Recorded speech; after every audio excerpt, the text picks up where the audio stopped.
Bab 2051, Masa Lalu Orang Kaya, 1. Bagaimana ini bisa terjadi? Su Meina jatuh ke tanah dan menatap Zhao Yu dengan ngeri. Siapa kau? Kau tidak menyangka ini, kan? Zhao Yu berkata dengan bangga, rencanamu yang katanya sempurna itu, menurutku, sudah terlalu ketinggalan zaman. Di dunia kita menyebutnya kegelapan di bawah cahaya, dan kita juga mengatakan bahwa tempat paling berbahaya adalah tempat teraman. Kalau bukan karena aku, detektif super yang namanya terkenal di seluruh dunia, siapa sangka kau akan menyembunyikan Wang Yan dan Zhao Qi di rumahmu. Petik 2. Begitu dia mengatakan ini, semua orang terkejut, dan bahkan Li Zhenzu pun terdiam. Petik 2. Zhao, petugas Zhao, maksud Anda, Li Zhenzu bertanya dengan tidak percaya. Kedua tersangka bersembunyi di rumah Su Meina. Lalu, saat berbicara, Li Zhenzu mengeluarkan ponselnya dan ingin mengirim seseorang untuk menangkapnya. Namun, Zhao Yu melambaikan tangannya dan berkata, jangan khawatir. Kedua orang ini sudah ditangkap oleh anak buahku. Saat aku sedang menelepon tadi, aku memang sedang menghubungi orang-orangku. Apa, kau menangkapnya? Kali ini, Li Zhenzu semakin tidak percaya. Jadi, Zhao Yu berbalik menghadap Su Meina dan berkata dengan sungguh-sungguh, bahkan jika kamu membuang botol obat itu tidak masalah lagi. Nona Su Meina, rencanamu telah terbongkar. Tubuh Su Meina gemetar. Wajahnya seputih selembar kertas. Ekspresinya menunjukkan keterkejutan dan keputusasaan. Tadi malam, saya tidak ada urusan, jadi saya memeriksa catatan transaksi dan rekening kamar dagang Golden Stream Anda, kata Zhao Yu santai. Meskipun rekening-rekening ini telah diproses oleh kamar dagang, saya masih dapat melihat dengan jelas bahwa situasi internal Anda harmonis di permukaan tetapi terpecah di dalam. Urusan inti kamar dagang sepenuhnya berada di tangan Qiu Minze. Cap Kuan Youdong hanya muncul pada kontrak-kontrak kecil yang tidak penting itu. Jika Qiu Minze benar-benar ingin Kuan Youdong menjadi presiden, bukankah seharusnya dia melakukan transisi sedikit lebih awal? Selain itu, saya telah memeriksa pergerakan pemegang saham kamar dagang Anda, dan saya melihat adanya perpecahan internal yang serius. Pasti ada konflik yang tak terdamaikan antara kedua presiden. Sebagian besar pemegang saham masih berkumpul di sekitar Presiden Qiu. Saya pikir Kuan Youdong pasti sangat tidak senang karena dikucilkan. Tentu saja, mungkin juga istri Kuan Youdong tidak bahagia. Karena, Zhao Yu menatap Su Meina. Aku menemukan sesuatu yang sangat menarik. Pendahulu kamar dagang Golden Stream bernama perusahaan real estate Chengping Dao, dan bos perusahaan itu adalah ayah Su Meina, Su Zongguo. Karena saya tidak punya bukti lebih lanjut, saya hanya bisa menebak. Qiu Minze telah mengambil alih perusahaan ayah Su Meina, dan Su Meina merasa perusahaan itu seharusnya diambil alih oleh keluarga Su. Sekarang, dia akhirnya berharap suaminya, Kuan Youdong, akan memiliki kesempatan untuk menjadi presiden, tetapi Qiu Minze yang menjijikkan masih menolak untuk menyerahkan kekuasaannya. Jadi, pasangan itu tidak punya pilihan selain mengambil risiko dan melaksanakan rencana balas dendam ini. Tentu saja, ini hanya spekulasi, kata Zhao Yu terus terang. Tanpa bukti, kita tidak bisa menebak sembarangan. Jadi, selanjutnya, mari kita minta Nona Su untuk mengungkapkan jawabannya kepada kita. Kumohon. Saat Zhao Yu mengatakan ini, mata semua orang tertuju pada Su Meina. Kakak ipar, pemimpin kamar dagang menggertakkan giginya dan bertanya dengan galak, apakah kamu benar-benar orang yang membunuh Presiden Qiu? Bahkan jika ada konflik, kamu tidak bisa melakukan ini. Ya, cepat katakan, teriak seseorang, kenapa kau melakukan ini? Pada saat itu, meskipun anak buah Su Meina banyak jumlahnya, mereka semua menundukkan kepala dan tidak bersuara ketika mendengar bahwa Su Meina mungkin adalah pembunuhnya. Su Meina perlahan bangkit dari lantai dan berjalan ke meja kopi. Dia kemudian duduk di sofa di seberang Zhao Yu. Dia mendengus dan mengembalikan ponsel Zhao Yu kepadanya. Lalu, dia merogoh saku bajunya dan mengeluarkan 2 botol obat putih. Ketika dia dengan paksa meletakkan botol obat di atas meja kopi, suasana tiba-tiba menjadi sunyi. Ekspresi semua orang aneh dan mereka semua terkejut. Mereka tidak menyangka kebenarannya akan persis seperti yang dispekulasikan Zhao Yu. Aku tidak peduli siapa kau. Su Meina menatap Zhao Yu dengan tatapan jahat. Kau benar, aku melakukan ini untuk mengambil kembali semua yang seharusnya menjadi milik keluarga Su kita. Qiu Minze sudah keterlaluan. Dia harus mati. Mendengar pengakuan Su Meina, Li Zhenzu dengan cepat dan diam-diam menekan ponselnya untuk mengirim pesan kepada bawahannya, meminta bantuan. Ayah saya meninggal dunia lebih awal. Qiu Minze, duta besar perusahaan, mencuri hasil kerja keras ayah saya dan mengubah bisnis keluarga kami menjadi kamar dagang Golden Stream yang sekarang. Di permukaan, dia memberi saya dan ibu saya cukup saham untuk menghidupi kami, tetapi sebenarnya, dia selalu waspada terhadap kami dan tidak membiarkan kami terlibat dalam urusan perusahaan apapun. Kemudian, ketika dia melihat saya tumbuh dewasa hari demi hari, dia pikir saya mungkin menjadi ancaman baginya, jadi dia ingin mengusir kami. Jadi, dia mempersulit kami dengan segala cara, bahkan dengan cara licik. Saya tidak punya pilihan selain menikahi Kuan Youdong. Aku tidak punya pilihan. Aku hanya bisa mengandalkan kekuatan Kuan Youdong dan terus bertahan dalam posisi canggung ini. Tentu saja aku tidak puas, kata Su Meina penuh kebencian. Selama bertahun-tahun, aku berusaha menebar perselisihan antara Kuan Youdong dan Qiu Minze. Tetapi si bodoh ini tidak berani melawan Qiu Minze. Dia tidak memenuhi harapanku. Jadi, saya harus mencari cara lain untuk mengumpulkan bukti aktivitas ilegal Qiu Minze dan diam-diam menyerahkannya ke Departemen Urusan Nasional. Namun, Su Meina menggelengkan kepalanya, yayasan Qiu Minze yang mengakar kuat mengejutkanku. Meski begitu, aku tidak berhasil menjatuhkannya. Malah, itu membuatnya semakin curiga padaku. Namun, saya masih berada di perahu yang sama dengan Kuan Youdong, jadi Qiu Minze secara alami berpikir bahwa Kuan Youdong punya peran untuk dimainkan. Petik 2. Jadi, ketika Qiu Minze menyerang kita, dia pasti akan membuat Kuan Youdong marah. Setelah sekian banyak konflik, si bodoh ini akhirnya memihakku. Sebenarnya, saat itu, pilihannya cuma dua. Dia mati atau kita mati. Hanya saja orang luar tidak bisa melihatnya. Qiu Minze mengusulkan pensiun dan pemilihan ulang, tetapi kenyataannya, dia hanya ingin merebut kembali kekuasaan Kuan Youdong. Dia tidak menyerahkan kekuasaannya, tetapi dia ingin merebutnya. Itulah sebabnya kita hanya bisa memilih untuk membunuh Qiu Minze.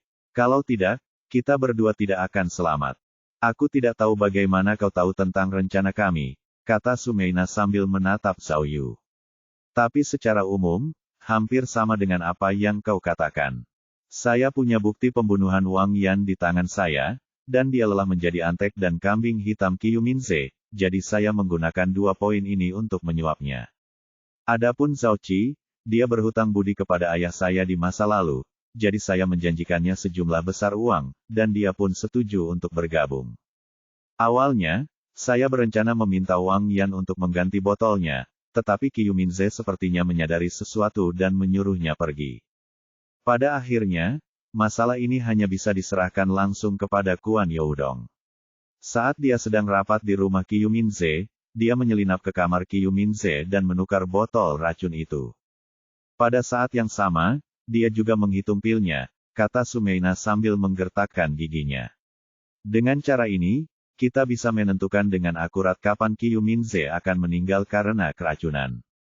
Bab 2052, Masa Lalu Orang Kaya, 2. Kematian mendadak Kuan Youdong mengejutkanku. Suara Su Meina bergetar saat dia menjawab, tidak, aku seharusnya takut. Aku yakin dia dibunuh oleh Qiu Minze. Karena membiarkan dia mati di rumahnya sendiri jelas merupakan sebuah peringatan. Peringatkan aku, dia sudah tahu rencana kita untuk membunuhnya. Mata Su Meina terbelalak lebar. Saat itu, aku begitu putus asa hingga ingin bunuh diri. Aku sadar aku ini menggelikan sekaligus menyedihkan. Aku benar-benar tidak ingin hidup lagi. Saat itu, hanya ada satu hal yang tidak bisa kupahami. Su Meina mendongak dan berkata dengan tatapan bingung, aku pernah mendengar tentang kasus pupil hitam. Lebih dari sebulan yang lalu, seorang karyawan bank wanita meninggal di distrik Jinjiang. Pembunuhnya mencungkil matanya dan menggantinya dengan batu hitam. Saya sangat penasaran, mengapa suami saya meninggal dengan cara yang sama. Awalnya, saya pikir Qiu Minze melakukannya dengan sengaja.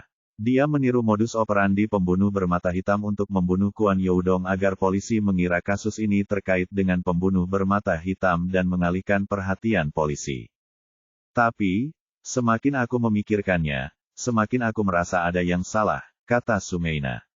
Kalau itu hanya tiruan dari pembunuh bermata hitam, polisi seharusnya sudah bisa membuat keputusan sejak lama, kan? Mungkinkah Qiu Minze mengenal pembunuh bermata hitam itu dan menyewanya untuk membunuh Kuan Youdong? Kemudian, saya perlahan-lahan mulai tenang. Saat itu, Wang Yan sudah kembali. Sumeina melanjutkan, saya baru menyadari bahwa keadaan mungkin tidak seburuk yang saya kira. Jika Qiu Minze sudah tahu rencana kita, bagaimana mungkin Wang Yan bisa kembali tanpa cedera? Jadi, saya mengirim Wang Yan ke Qiu Minze untuk mendapatkan informasi. Namun, Wang Yan kembali dan memberitahu saya bahwa Qiu Minze sepertinya juga tidak tahu apa-apa. Dia juga mengirim orang untuk menyelidiki. Lagi pula, Sumeina menatap Zhao Yu dan berkata, aku juga berpikir begitu. Karena Qiu Minze sudah bersekutu dengan mayoritas pemegang saham untuk berurusan dengan kita, dia seharusnya tidak mengambil risiko membunuh Kuan Youdong dan menimbulkan masalah bagi dirinya sendiri. Aku tahu, informasi yang kuberikan kepada Departemen Urusan Nasional tidak menyebabkan Qiu Minze jatuh dari kekuasaan, tapi dia sudah diincar oleh detektif polisi. Jika dia tahu Kuan Youdong ingin meracuninya, seharusnya dia tidak membunuh siapapun. Selama dia mengeluarkan racunnya, dia bisa langsung menuntut Kuan Youdong. Jadi, saya mulai berpikir. Sumeina melanjutkan, Qiu Minze tidak tahu apa-apa tentang itu.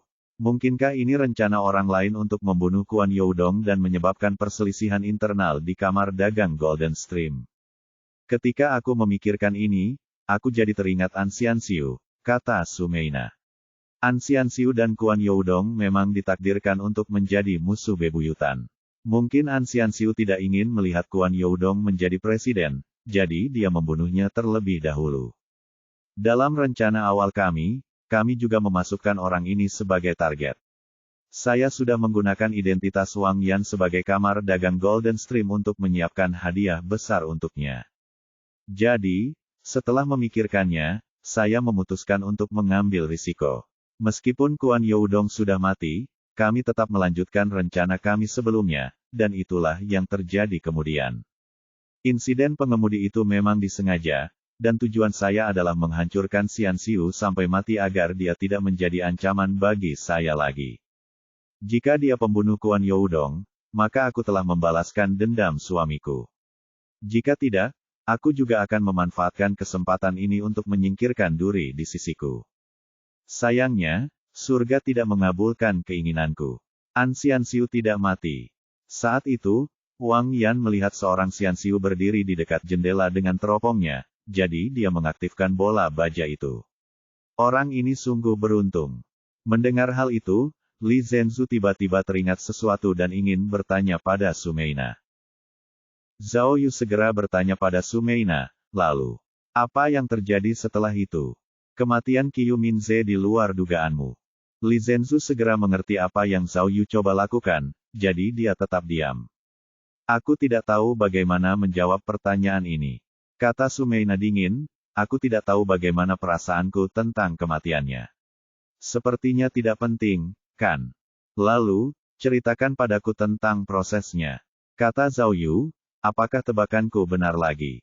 Benar sekali, tidak ada yang meleset sedikit pun.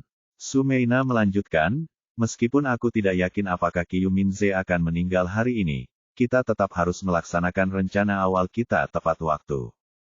Tadi malam, aku sengaja membiarkan Zhao Qi muncul di luar villa Qiu Minze agar dia terekspos.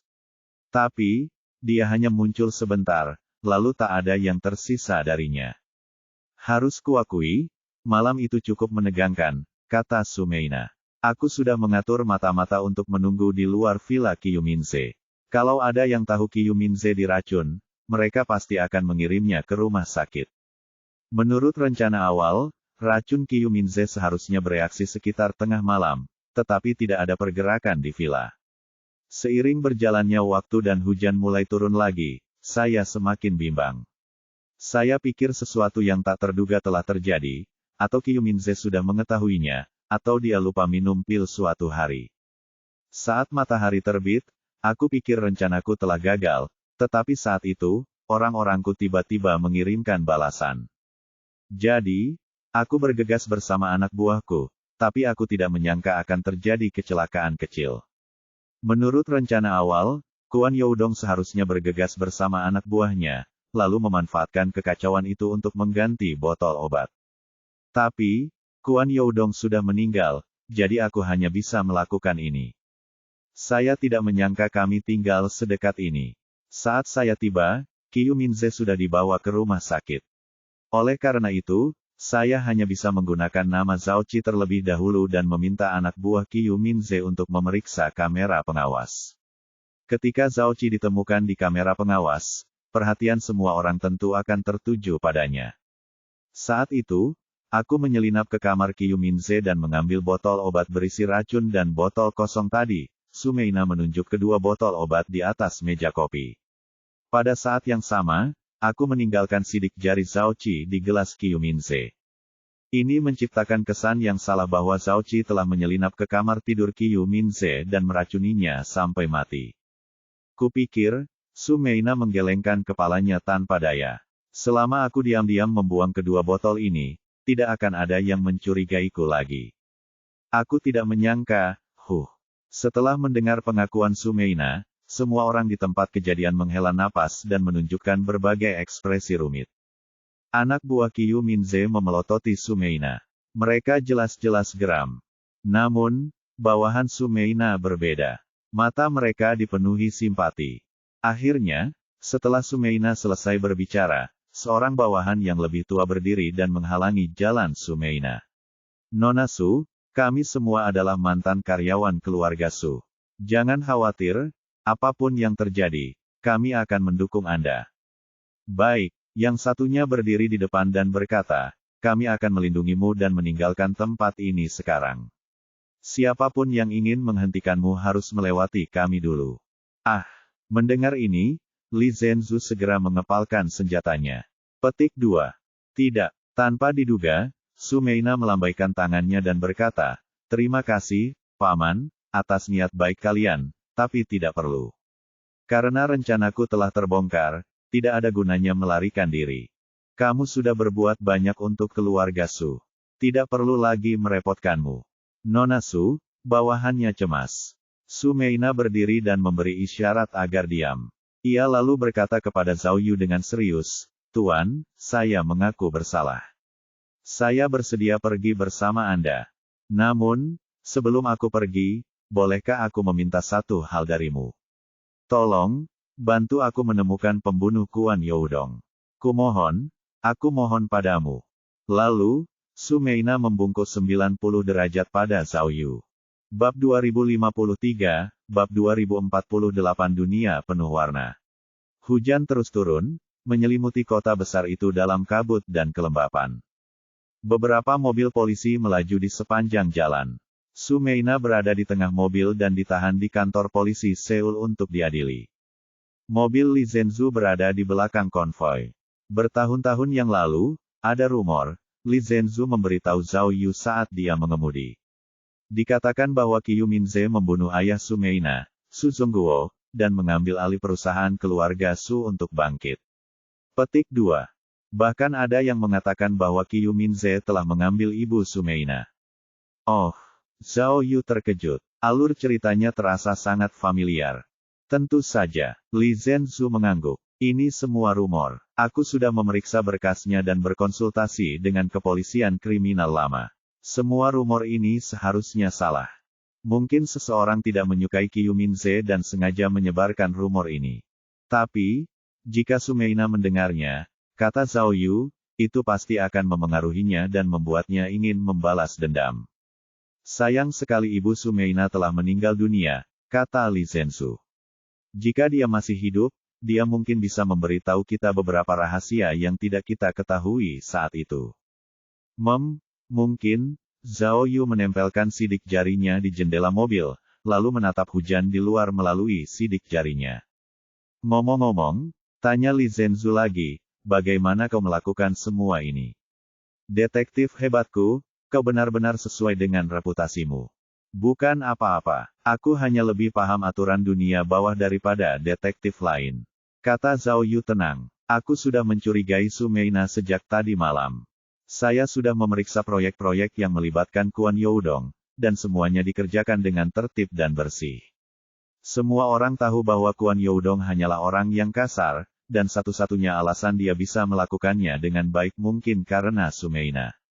Itulah sebabnya saya mulai menyadari bahwa kesombongan Su Meina yang berlebihan mungkin hanya akting. Wanita ini sebenarnya berpikiran sangat serius. Sangat mungkin baginya untuk melakukan hal secanggih itu. Setelah itu, ketika saya menghubungkannya dengan latar belakang unik Su Meina, saya tidak bisa tidak menjadi lebih curiga. Ketika kami tiba di tempat kejadian dan melihat Su Meina tidak hanya berada di rumah Qiu Minze, tetapi juga menunjukkan video Zhao Qi di ponselnya, saya bahkan bisa menyimpulkan bahwa dialah dalangnya. Setelah itu, ketika saya selesai memeriksa tempat kejadian perkara, saya sudah cukup dekat dengan sasaran. Jika Wang Yan dan Zhao Qi dipekerjakan oleh Su Meina, maka menurutku lebih baik menyembunyikan mereka di rumah kita sendiri. Jadi, aku mengirim pesan kepada agen rahasiaku dan memintanya untuk membawa Xiao Hang ke rumah Su Meina. Aku tidak menyangka mereka berdua benar-benar akan tertangkap di sana. Kamu, Li Zhenzu ingin mengatakan sesuatu, tetapi dia tidak berani. Aku tahu Ding Lan dan Xiao Hang melanggar aturan untuk pergi dan menangkap mereka, tapi, kata Zhao Yu, tim pencari tidak bisa dipercaya lagi, dan pasti akan ada masalah dengan orang-orangmu. Jadi, sebaiknya gunakan orang-orangku. Jika mereka tidak menemukan apapun, mereka juga bisa lolos tanpa cedera, dan itu tidak ada hubungannya denganmu. Jangan khawatir, Zhao Yu tersenyum, mereka hanya tamu yang ramah. Saat kau menulis laporan, tulis saja sebagai anak buahmu. Semua ini dilakukan di bawah komando bijaksana perwira Li Zhenzu. Betapa sempurnanya itu. Aku bukan orang serakah, Li Zhenzu mengklarifikasi, lalu bertanya dengan sangat serius, Zhao Yu, kau mencegahku bertanya tadi. Kau tahu apa yang ingin kutanyakan? Aku tahu, tentu saja ini tentang Kapten Zhu. Kata Zhao Yu, Su Meina sengaja menekankan bahwa Wang Yanlah yang menggunakan teropong untuk membuat penilaian, lalu melepaskan bola logam itu. Tapi kenyataannya, ada begitu banyak orang di aula. Bagaimana kalau seorang Xianxiu tidak berdiri di dekat jendela? Ya, aku juga berpikir begitu. Kata Li Zhenzu, Kapten Zhu, mungkin dia tahu sesuatu. Tidak ada gunanya, kata Zhao Yu.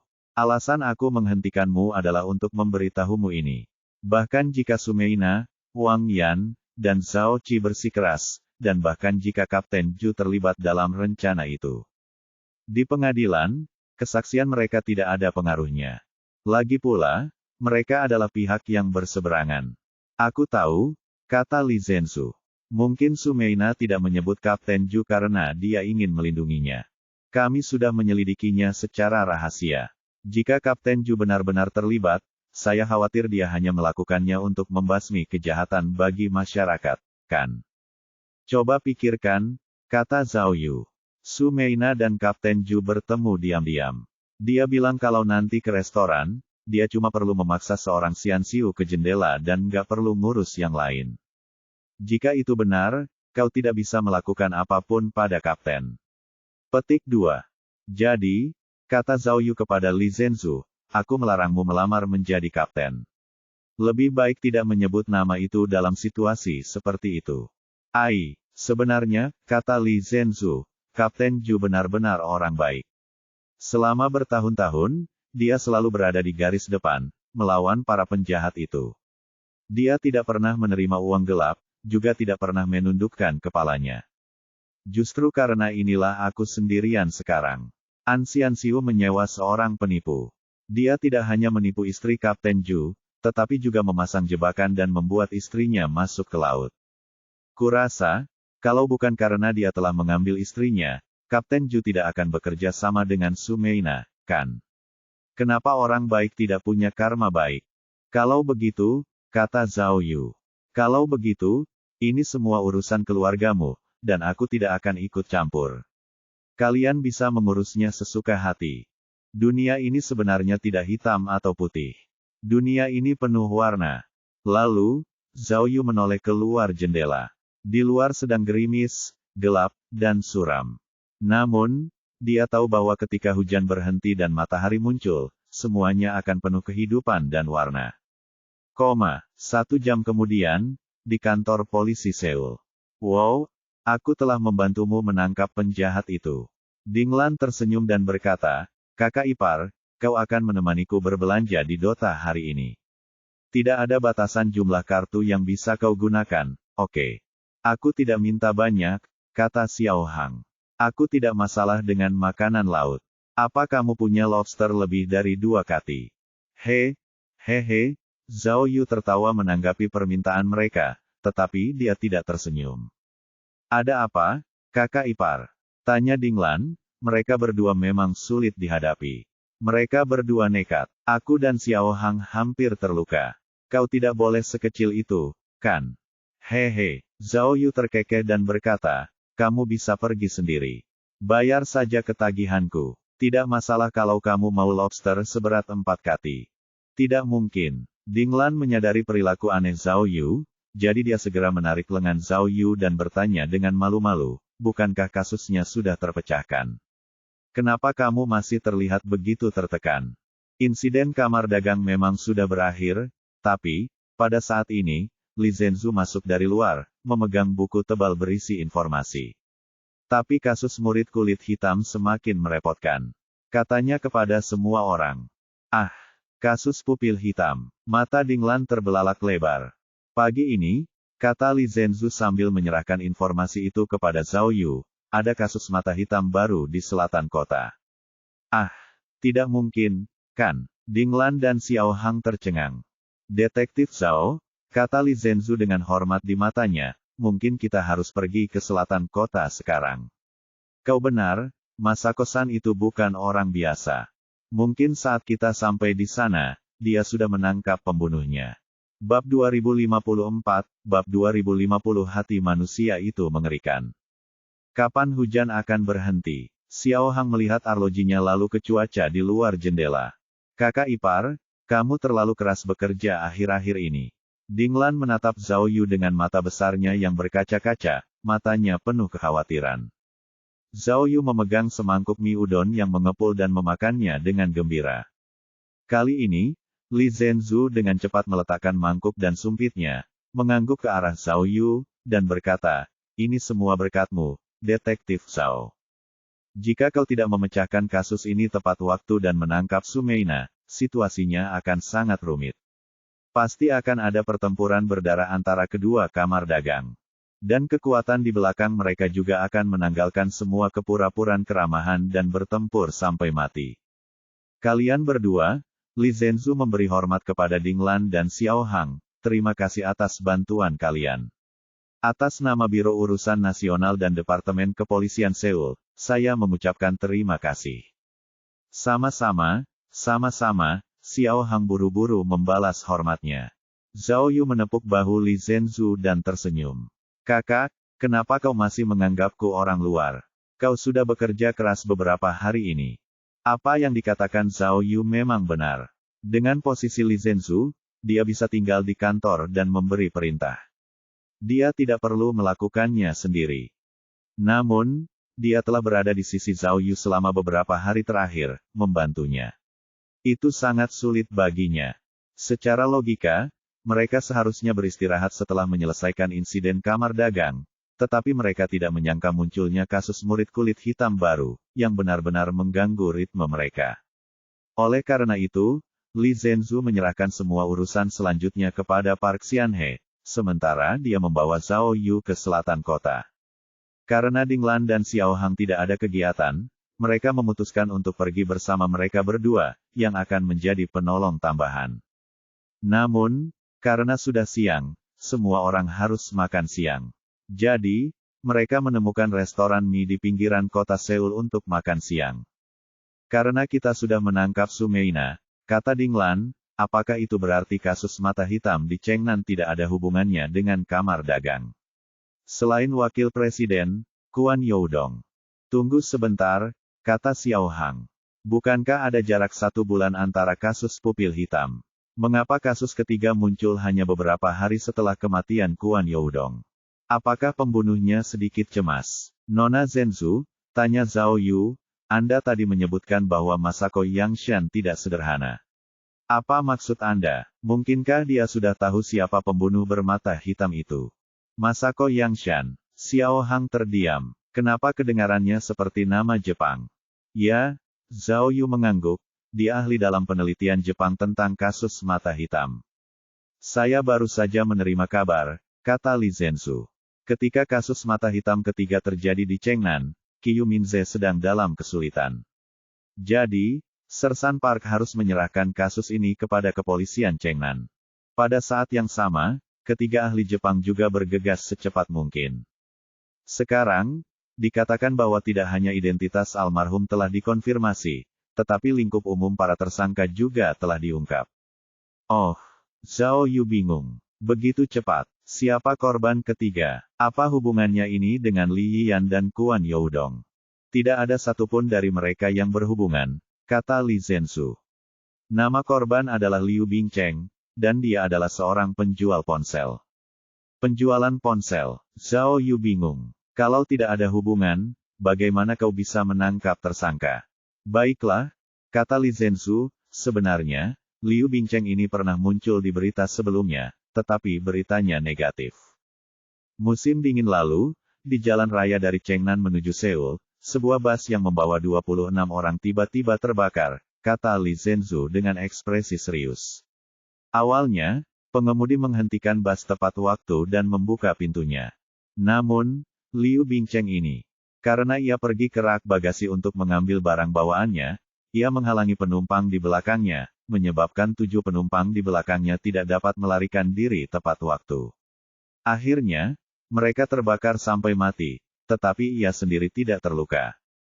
Oh, begitu. Mendengar berita ini, suasana hati semua orang tiba-tiba menjadi buruk. Xiao Hang berkata, aku ingat hal serupa terjadi di Rusia, kan? Saat pesawat jatuh, seorang pria gemuk menghalangi jalan untuk mengambil bagasinya, menyebabkan lebih dari 40 orang tidak dapat melarikan diri. Setelah itu, ia bahkan tanpa malu-malu mengeluh tentang keterlambatan lepas landas maskapai. Orang yang egois dan tidak peduli dengan nyawa orang lain, kata Dinglan. Mungkinkah si pembunuh mencoba menggunakan Black Pupil untuk menghukumnya? Artinya, pembunuhnya haruslah salah satu anggota keluarga dari 7 orang yang dibakar sampai mati. Petik 2. Kemungkinan besar, kata Li Zhenzu. Masako Yangshan dan yang lainnya pasti melihat ke arah ini. Petik 2. Tapi, Zhao Yu bertanya, apakah orang ini ada hubungannya dengan Li Yiyan dan Kwon Youdong? Kami belum menerima kabar konkret, kata Li Zhenzu. Tapi saya sudah mengirim orang untuk menyelidiki. Di saat yang sama, saya juga meminta mereka untuk fokus menyelidiki apakah Li Yiyan dan Kwon Youdong ada hubungannya dengan kebakaran bus. Jika mereka memang ada hubungan keluarga, kasus ini mudah. Kata Xiao Hang, pembunuhnya pasti salah satu anggota keluarga dari 7 korban, dan dia pasti salah satu kerabat dekat mereka. Tapi, Li Zhenzu mengungkapkan kekhawatirannya. Masako Yangshan dan yang lainnya telah melakukan tes dan menemukan bahwa pupil hitam Liu Bingcheng sama dengan 2 korban pertama. Pada dasarnya, dipastikan bahwa mereka dibunuh oleh pembunuh yang sama. Aneh. Kalau ketiga kasus ini dilakukan oleh orang yang sama, lalu, kenapa si pembunuh melakukan kejahatannya terlebih dahulu? Lalu, di mana Pantian Guiki? Apa perannya dalam kasus-kasus ini?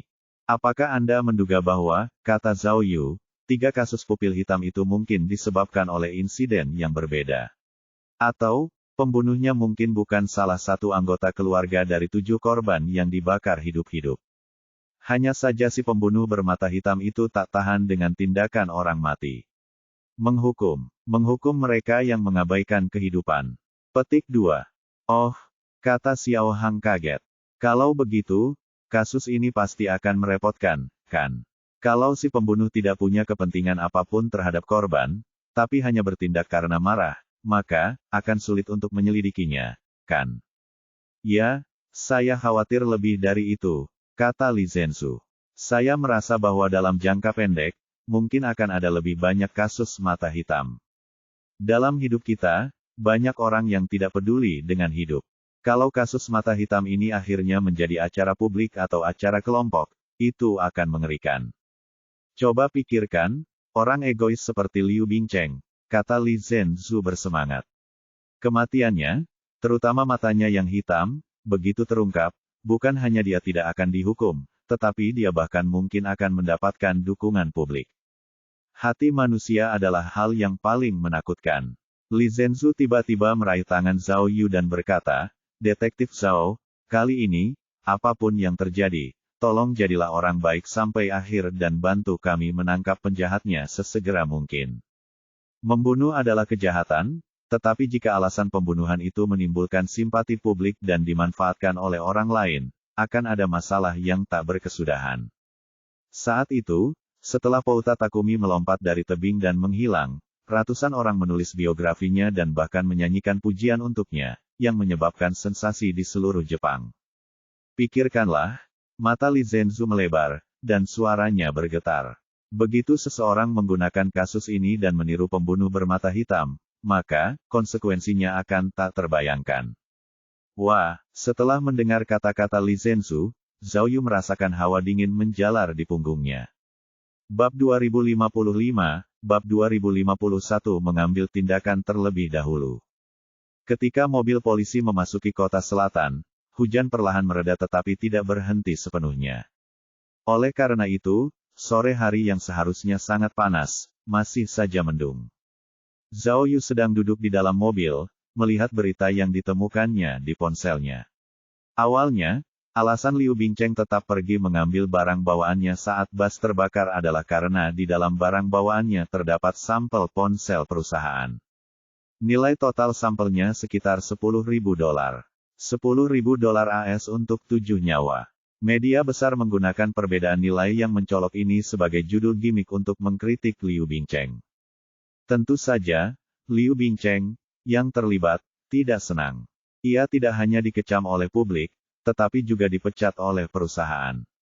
Hingga saat kejadian, ia belum mendapatkan pekerjaan. Setelah kejadian itu, tempat tinggalnya sering dicat dan dirusak orang. Tak berdaya, mereka hanya bisa terus berpindah-pindah. Dalam lebih dari setengah tahun, mereka telah berpindah-pindah setidaknya 12 kali.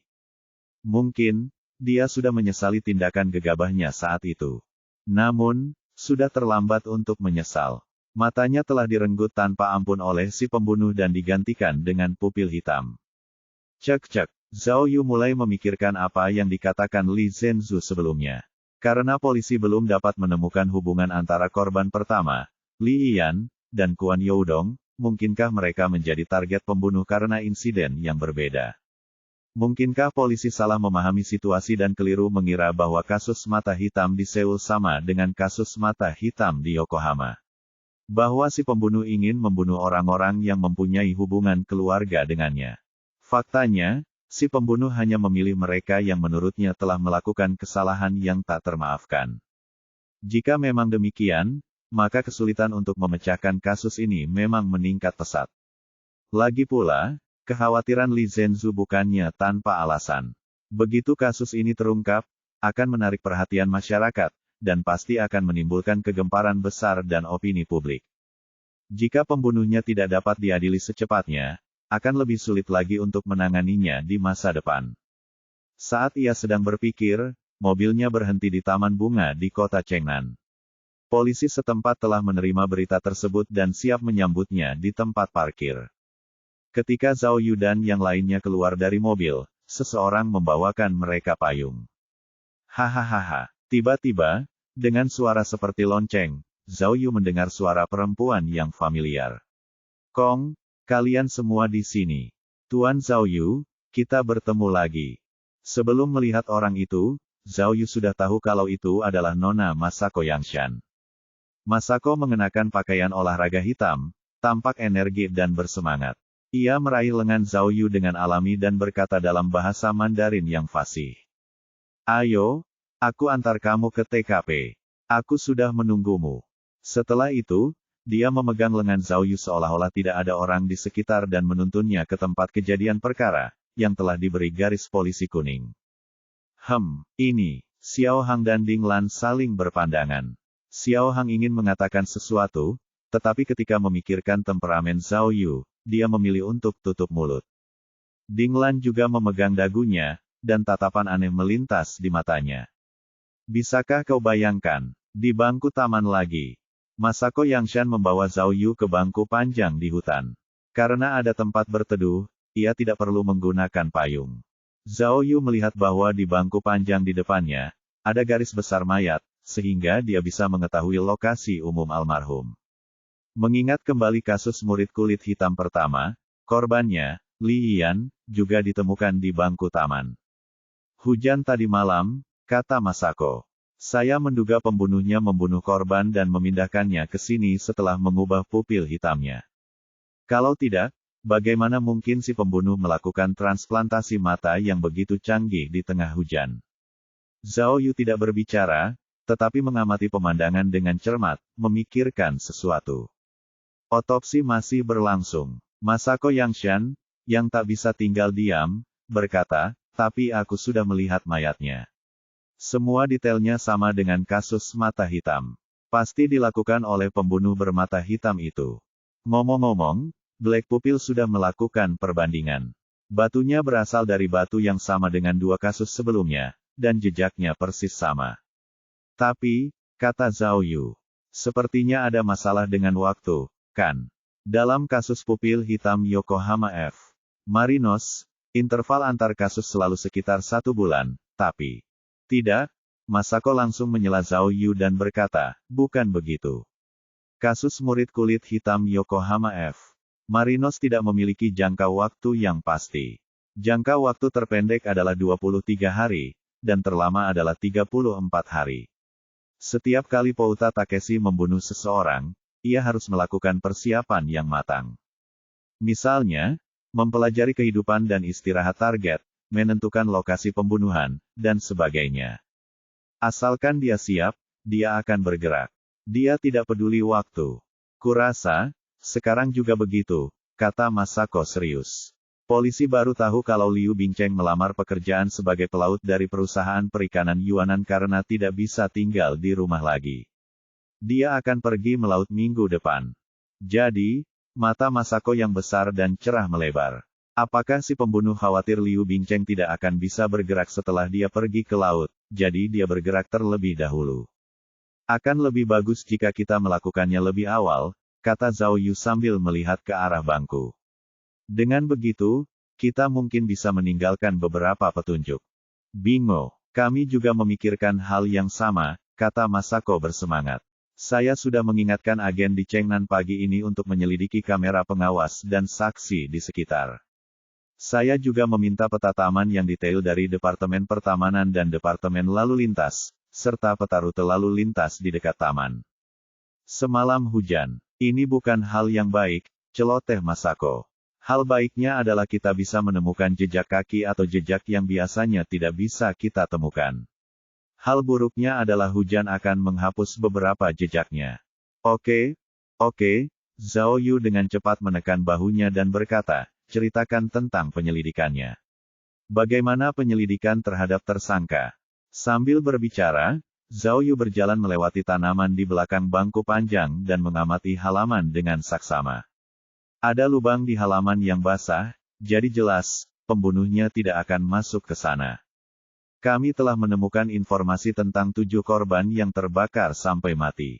Masako mengangguk. Selanjutnya, kami akan menyelidiki anggota keluarga dari 7 orang ini dan mencari tahu siapa yang paling mungkin menjadi pelakunya. Kepolisian Chengnan sudah mulai mengambil tindakan, dan saya yakin hasilnya akan segera terlihat. Namun, ada sesuatu yang masih belum ku mengerti, kata Masako dengan nada imut. Aku sudah memeriksa informasi mengenai kebakaran bus secara detail, tapi aku tidak menemukan informasi apapun yang berhubungan dengan Li Yian atau Kuan Youdong. Ketiga korban tampaknya tidak memiliki hubungan keluarga sama sekali. Detektif Zhao, apakah Anda tahu? Petik 2. Jika aku tahu, kata Zhao Yu, apakah aku masih akan berada di sini bersamamu? Mengobrol. Masako tidak mengerti. Apa maksudmu dengan mengobrol? Petik 2. Ayo pergi. Zhao Yu dengan lembut meraih lengan Masako. Jalan-jalan di taman bersamaku. Ayo kita lihat bagaimana si pembunuh membawa korbannya ke sini. Bab 2056, Bab 2052 menerima murid. Pukul 5 sore, hujan dan kabut akhirnya menghilang. Matahari yang telah lama hilang menembus awan dan mengirimkan cahaya kembali ke bumi. Namun, saat itu sudah hampir matahari terbenam. Saat itu, Zhao Yu sudah tiba di ruang otopsi kantor polisi Chengnan. Ia sedang memeriksa jenazah bersama Masako dan Li Zhensu. Selain foto-foto itu, ini adalah pertama kalinya Zhao Yu melihat jenazah korban kasus murid kulit hitam dengan mata kepalanya sendiri. Kasus pertama terjadi sebulan yang lalu. Meskipun kasusnya belum terpecahkan, menurut aturan Korea, almarhum sudah dimakamkan sejak lama. Untuk kasus kedua, Zhao Yu belum sempat menyelidikinya sebelum ia menghadapi insiden di kamar dagang. Jadi, ia belum melihat jenazah Kuan Youdong dengan mata kepalanya sendiri. Saat ini, jenazah korban ketiga, Liu Bingcheng, diletakkan di meja otopsi di hadapannya. Kelihatannya tidak berbeda dari mayat biasa, kecuali rongga kosong tempat matanya seharusnya berada. Namun, justru kekosongan inilah yang membuat orang merasa luar biasa tertekan, dan bahkan memiliki semacam firasat jahat dengan kebencian yang mendalam. Ini dua, pada saat ini, Masako Yangshan memegang piring dan menunjukkan dua kristal hitam di piring kepada Zhao Yu. Zhao Yu sudah pernah melihatnya di gambar sebelumnya, tapi sekarang setelah melihatnya langsung, dia tidak bisa menahan merindingnya. Ia melihat bahwa kedua batu hitam bulat itu tidak sepenuhnya hitam. Di bagian tengah batu, warnanya jelas lebih gelap. Batu itu tampak seperti bola mata hitam di dalam mata. Sama seperti dua kasus sebelumnya, kata seorang dokter forensik pria berjas putih kepada Zhao Yu dan yang lainnya. Proses pengambilan bola mata oleh si pembunuh sangat profesional. Prosesnya bukan pengambilan yang sederhana dan brutal, melainkan lebih seperti operasi yang canggih. Ya, kata Masako Yangshan. Teknik ini sangat mirip dengan Pouta Takumi. Menurut informasi, Pouta Takumi seharusnya telah mempelajari sendiri teknik bedah yang relevan dan sangat memahami struktur mata manusia. Dan, dokter forensik berkata, rasio anestesi dan pelemas otot sama persis dengan dua kasus sebelumnya. Kami menemukan obat bius di hidung dan mulut korban. Pelakunya pasti telah membuat korban pingsan terlebih dahulu, lalu menyuntiknya dengan pelemas otot. Relaksan otot. Mata Zhao Yu melebar. Itu amber lilin, dicampur dengan beberapa obat penenang dan obat pelumpuh saraf, kata dokter forensik. Bisa dikatakan bahwa formula ini khusus untuk si pembunuh. Formula obat dalam ketiga kasus tersebut persis sama, tetapi dosis pada kasus kedua lebih tinggi. Tentu saja, kata Masako Yangshan, Kuan Youdong memang besar. Daya tahannya pasti jauh lebih kuat daripada orang kebanyakan, kan? Formula ini, Zhao Yu bertanya pada Masako, apakah ini sama dengan yang digunakan oleh Pouta Takumi saat itu? Ya, jawab Masako. Rasionya persis sama, tapi hanya obatnya saja yang sedikit berbeda. Lagi pula, obat 45 tahun yang lalu berbeda dengan obat yang kita miliki sekarang. Oh, lalu, Zhao Yu menoleh ke dokter forensik dan bertanya, apakah mudah membuat pelemas otot ini? Tentu saja tidak mudah, jawab dokter forensik. Sisik ember adalah obat yang dikontrol ketat. Bahkan jika digunakan di rumah sakit, prosedurnya harus ketat. Lalu, Zhao Yu bertanya dengan ragu, bagaimana pembunuhnya bisa mendapatkan obat terlarang yang dikontrol dengan ketat seperti itu? Saya sudah pernah mempelajari pertanyaan ini sebelumnya, jawab Masako sebelum dokter forensik sempat menjawab. Menurut pendapat kami, si pembunuh hanya punya 3 cara untuk mendapatkan obat ini. Pertama, obatnya dari luar negeri. Kedua, profesinya memungkinkan dia bersentuhan dengan obat ini. Ketiga, pencurian. Obatnya dicuri. Klinik biasa tidak punya ini, kata dokter itu. Kalau mau mencuri, harus ke gudang rumah sakit besar atau pabrik. Kami sudah memeriksanya, kata Masako. Karena obat ini sangat berbahaya, baik produsen maupun rumah sakit memiliki catatan rinci penggunaannya. Jika terjadi pencurian, pasti ada catatannya. Tapi kami belum menemukan obat terkait yang hilang. Mungkinkah, Li Zhenzu, yang telah lama terdiam, tiba-tiba berkata, profesi pembunuhnya adalah seorang dokter. Apakah mungkin untuk melakukan sesuatu pada catatan penggunaan dan mengubah obatnya? Petik 2. Seharusnya ini bisa. Dokter forensik itu mengangguk dan berkata, obat ini umumnya digunakan untuk anestesi klinis, dan dosisnya cukup besar. Jika staf medis ingin memanipulasinya, mungkin itu bisa dilakukan. Jika memang begitu, Zhao Yu menggelengkan kepalanya tanpa daya. Dari sumber obatnya, akan sulit untuk mengetahuinya. Petik 2. Kurasa tidak, kata Masako bersemangat. Apa kau lupa kita sudah punya tersangka? Asal kita memeriksa para tersangka dan melihat siapa yang punya akses ke narkoba ini, kita bisa menangkapnya. Itu benar, Zhao Yu masih mengerutkan kening. Tapi, apa peran Pantian Guiki dalam kasus ini? Petik 2. Orang ini, kalau masih hidup, pasti sudah sangat tua, kan? Petik 2. Tentu saja, tapi, kata Masako, berapapun usiamu, kau tetap bisa diajari. Bagaimana kalau dia menghasut seseorang atau menerima murid? Menerima murid, Li Zhenzu cemberut dan bergumam pelan, apa itu berlebihan? Jika Pantian Guiki masih hidup, lalu apa yang telah dia lakukan selama 45 tahun terakhir? Mengapa Anda harus menunggu 45 tahun sebelum bertindak? Pada saat ini, Zhao Yu tidak melanjutkan diskusi, tetapi berjalan di depan dua batu hitam, dan dengan hati-hati mengamati kedua pupil hitam itu. Meskipun batu hitam itu tembus pandang, itu membuat orang menggigil. Itu benar-benar tampak seperti dua mata yang bersinar karena dendam. 20 menit kemudian, di kantor polisi Chengnan. Petugas polisi setempat membawa setumpuk informasi kepada Zhao Yu dan yang lainnya, semuanya terkait dengan 7 korban kebakaran bus. Perkiraan konservatif, kata Masako.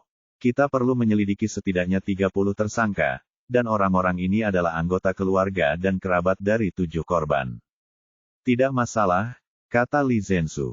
Kasus ini telah menarik perhatian para petinggi, dan untuk menangkap pembunuh bermata hitam itu sesegera mungkin, mereka telah mengirim lebih banyak orang kepadaku. Sekarang, mari kita daftarkan para tersangka. Aku bisa mengirim seseorang untuk menyelidiki semua detail tersangka dan pergerakan mereka secara bersamaan. Keren banget, kata Masako Yangshan penuh semangat. Akhirnya aku bisa ikut pencarian bersama idolaku. Aku senang sekali. Melihat wajah bahagia Masako, Dinglan menatapnya sinis. Dia jelas tidak punya kesan baik tentang pakar Jepang ini. Tidak, Zhao Yu tiba-tiba teringat sesuatu dan berkata kepada Li Zhenzu, aku harus kembali ke Seoul sekarang. Apa? Semua orang terkejut. Li Zhenzu bingung. Kita baru saja tiba di Chengnan. Kenapa kalian pulang? Karena, Zhao Yu mengerutkan alisnya dan berkata, aku lupa sesuatu yang penting. Bab 2057, aku penasaran. Pukul 19, di dalam ruang interogasi di kantor polisi Seoul. Ruang interogasi itu sedikit berbeda dari ruang-ruang yang pernah dimasuki Zhao Yu sebelumnya. Ruang itu lebih mirip ruang penerimaan tamu. Saat itu, Su Meina sedang duduk di kursi di hadapannya dengan tangan terborgol. Ia memegang sebatang rokok di tangannya. Ya, kata Zhao Yu, bukankah kau ingin aku membantumu menangkap pembunuh Kuan Youdong? Kalau begitu, coba ingat-ingat apakah ada hal aneh yang terjadi pada Kuan Youdong dalam 1 atau 2 tahun terakhir. Terutama hal-hal yang berkaitan dengan ketidakpedulian atau menutup mata terhadapnya. Saya pikir, Su Meina menarik napas dalam-dalam dan berkata, ketidakpedulian seharusnya tidak disebut sebagai insiden, tetapi kepribadian. Kuan Youdong adalah orang yang sangat dingin dan egois. Hal-hal yang telah dilakukannya yang berhubungan dengan ketidakpedulian terlalu banyak untuk dihitung. Kalau begitu, biar aku beri contoh. Tanya Zhao Yu. Selama beberapa tahun kami menikah, kata Su Meina, aku sudah menghamili wanita lain sebanyak 5 kali, dan itu saja yang aku tahu. Zhao Yu menyeringai. Apakah ini dianggap acuh tak acuh? Bagaimana dia menanganinya setelah itu? Bayar uangnya dan selesaikan. Kata Sumeina, kalau aku tidak membutuhkan perlindungannya, aku tidak akan pernah menikah dengan orang seperti dia. Itu juga karena dia tidak takut dan bermain-main di luar. Itu sebabnya, aku tidak melahirkan anak-anaknya. Beri aku uangnya, pinta Zhao Yu. Coba pikirkan baik-baik. Apa yang terjadi pada para wanita itu setelahnya? Apakah ada kasus bunuh diri atau orang hilang secara tiba-tiba? Kurasa tidak, kata Sumeina, wanita-wanita itu mungkin hanya tertarik pada uang. Mereka tidak pernah membicarakan hubungan, kan? Apakah kamu yakin? Zhao Yu bertanya dengan serius, pembunuhnya mungkin ada hubungannya dengan wanita-wanita ini. Kalau begitu, aku tidak yakin, kata Sumeina. Aku tidak terlalu ikut campur dalam urusan pribadinya. Mungkin bawahannya dan sopirnya lebih tahu daripada aku. Kamu bisa, Sumeina menghisap rokoknya. Pergi dan tanyakan pada mereka. Petik 2. Cek-cek, Zhao Yu cemberut dan mendesah. Karena kamu tidak punya perasaan terhadap Kuan Youdong, mengapa kamu memintaku untuk membantumu menemukan pembunuhnya? Petik 2. Mendengar pertanyaan Zhao Yu, Sumeina menghisap rokoknya lagi dan menjawab tanpa ekspresi. Alasannya sederhana. Ying Luo, aku sangat penasaran. Selama bertahun-tahun, banyak orang ingin membunuhnya, tetapi tidak ada yang berhasil. Saya benar-benar ingin tahu siapa yang bisa membunuh seseorang di rumah saya dan cabut matanya. Tempat kau mencungkil matamu, tepat di depan kamarku. Bisakah kau bayangkan, bagaimana rasanya? Zhao Yu berpikir sejenak, lalu bertanya, sopir itu berkata bahwa, sesuai dengan praktik yang biasa, dia seharusnya menyetir ke halaman dan mengirim Kuan Youdong dengan selamat ke villa. Namun, malam itu, Kuan Youdong bertindak tidak seperti biasanya dan meminta untuk masuk sendiri. Kebetulan, kali ini, sesuatu terjadi. Tidakkah menurutmu ada yang salah dengan ini? Memang, Sumeina menghela napas, kalau tidak, aku tidak akan menginterogasi pengemudi itu. Kuan Youdong sangat malas. Setiap kali pulang, ia selalu menyetir mobil sampai ke pintu masuk villa. Ia tidak mau melangkah lebih jauh dan ingin menyetir mobil ke kamar tidur. Itulah sebabnya saya curiga bahwa pengemudi itu telah disuap. Petik 2. Tapi, kata Zhao Yu, aku sudah bertanya langsung pada supirnya, dan dia sangat yakin kalau Kuan Youdong yang meminta untuk keluar dari mobil. CC Surveillance. Sumeina tiba-tiba meletakkan rokoknya dan membuka matanya lebar-lebar karena kebiasaan. Kamu bisa menonton rekaman pengawasannya. Oh, benar, rekaman pengawasannya sudah dihancurkan. Lalu kita bisa melihat mobilnya. Ada kamera dashboard di dalam mobil. Kamera mobil. Zhao Yu bertanya, jadi, orang-orangmu mengambil alat perekam itu. Apa, kau mengambilnya? Sumeina terkejut. Orang-orangku. Siapa itu? Aku tidak punya waktu untuk mengambilnya. Saat Kuan Youdong meninggal, aku ketakutan setengah mati. Bagaimana mungkin aku memikirkan alat perekam itu? Dari apa yang kau katakan, alat perekam itu sudah diambil. Fiuh, Zhao Yu mengerutkan kening dan berkata kepada Sumeina, baiklah, pikirkan apa yang kukatakan sebelumnya. Jika kamu mengingat sesuatu, ingatlah untuk memberitahuku. Petik 2. Lalu, Zhao Yu mengabaikan wanita itu dan keluar dari ruang interogasi. Di luar ruang interogasi, Ding Lan sudah lama menunggu dengan tidak sabar. Ketika melihat Zhao Yu, ia segera menghampirinya. Kakak ipar, apa kau sudah bersusah payah kembali hanya untuk bertanya pada wanita ini? Bagaimana? Apakah kamu mendapatkan sesuatu? Aku mungkin salah jalan. Kata Zhao Yu serius, aku telah melupakan satu hal. Pasangan itu tidak memiliki perasaan satu sama lain. Tanpa perasaan, tidak ada komunikasi. Jadi, aku tidak bisa mendapatkan informasi apapun dari Sumeina. Hebat, Ding Lan kecewa. Perjalanan kita sia-sia. Selanjutnya, kita. Hei, sebelum Ding Lan sempat menyelesaikan kalimatnya, suara seorang pria yang keras tiba-tiba terdengar dari belakang mereka berdua. Tunggu sebentar. Mereka berdua berbalik dan melihat bahwa Kapten Ju dari tim pencarilah yang menghentikan mereka. Pria itu telah keluar dari ruang pemantauan dan jelas telah mendengar seluruh percakapan antara Zhao Yu dan Sumeina. "Selamat, Detektif Zhao," kata Kapten Ju, "tetapi dia tidak melakukan apapun. Kamu membantu kami memecahkan kasus besar." "Tidak, tidak," kata Zhao Yu. "Aku hanya beruntung." Kapten Ju melihat sekeliling, lalu berkata kepada Zhao Yu, "Aku baru saja mendengar tentang kamera mobil, jadi aku ingin berbicara denganmu." "Oh." Zhao Yu terkejut dan buru-buru berkata, "Aku baru saja mau bertanya. Aku masih belum tahu di mana sopir Kuan Youdong memarkir mobilnya. Saya akan meminta detektif polisi untuk mengirimkan informasi ini," kata Kapten Ju dengan suara pelan. "Saya ingin memberi tahu Anda satu hal sekarang. Orang-orang saya telah menyelidiki kamera mobil, tetapi mereka menemukan tidak ada kartu memori di dalamnya. Saya yakin Anda sudah tahu tentang ini, kan?" Petik 2. Zhao Yu mengangguk. Karena ini bukan lagi rahasia, tidak ada gunanya menyembunyikannya. "Tapi, kau mungkin belum melakukan penyelidikan mendetail tentang masalah ini, kan?" kata Kapten Ju. Jadi, Zhao Yu tampaknya telah memahami sesuatu dan bertanya, "Kamu sudah menyelidikinya?"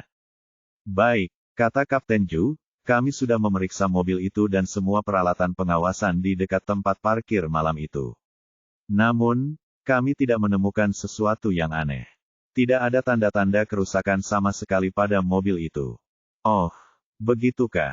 Zhao Yu sepertinya mengerti maksud Kapten Ju. "Kami menduga bahwa," kata Kapten Ju, "kartu memori di kamera mobil tidak diambil setelah kecelakaan. Tapi sebelum Suan. Petik 2. Oh. Zhao Yu menatap Kapten Ju dengan serius. Dia tidak mengerti mengapa Kapten Ju mengungkapkan informasi ini kepadanya. "Kalau tidak ada kartu di perekam," kata Ding Lan, "perekam akan menunjukkan tidak ada kartu. Seharusnya pengemudi sudah menyadarinya, kan?" "Tidak," kata Kapten Ju. "Kamera mobil Kuan Youdong dibawa dari pabrik. Kami sudah mengujinya dan tidak memiliki fungsi ini." "Oh." Zhao Yu mengangguk dan berkata, "Jika kartu memori diambil terlebih dahulu, akan sulit bagi kita untuk menyelidikinya." "Ya, aku juga berpikir begitu," kata Kapten Ju sambil tersenyum kepada Zhao Yu. "Tapi, setidaknya ini menunjukkan bahwa si pembunuh tidak ingin kita melihat gambar di kamera mobil." Zhao Yu mengangguk. "Kalau begitu, kita harus tanya sopirnya lagi. Orang ini mungkin masih punya sesuatu yang belum dia ceritakan padaku." Bab 2058, Bab 2054 berusaha sekuat tenaga. Artinya, di dalam mobil, Ding Lan bertanya kepada Zhao Yu, "Bahkan jika kita menemukan kartu memori kamera dashboard, itu akan sia-sia, karena kamera dashboard tidak merekam apapun." Saat itu, mobil itu dikemudikan oleh seorang agen dari Departemen Intelijen Nasional. Pria ini adalah pengemudi yang secara khusus diatur oleh Li Zhenzu untuk Zhao Yu. Karena Li Zhenzu harus tinggal di Chengnan untuk menangani situasi, dia hanya bisa menunjuk sopir untuk mengirim Zhao Yu kembali ke Seoul. Ding Lan khawatir pada Zhao Yu, jadi dia ikut. Meskipun mereka tahu bahwa pengemudi itu mungkin mengerti bahasa Mandarin, mereka tetap mulai berdiskusi di dalam mobil. "Aku tidak penasaran dengan kamera dashboard, tapi penasaran dengan Kapten Ju," kata Zhao Yu. "Melihat kepribadian orang ini, seharusnya dia menganggapku musuh, kan? Mengapa Anda memberi saya informasi sensitif seperti itu? Menjadi detektif itu terlalu melelahkan," kata Ding Lan malas, tangannya di belakang kepala. "Apakah kamu harus mempelajari sikap semua orang? Tidak bisakah dia diyakinkan oleh kemampuan detektifmu?" Petik 2. "Apakah kamu curiga dia berbohong kepadamu dengan informasi palsu yang dia berikan kepadamu?"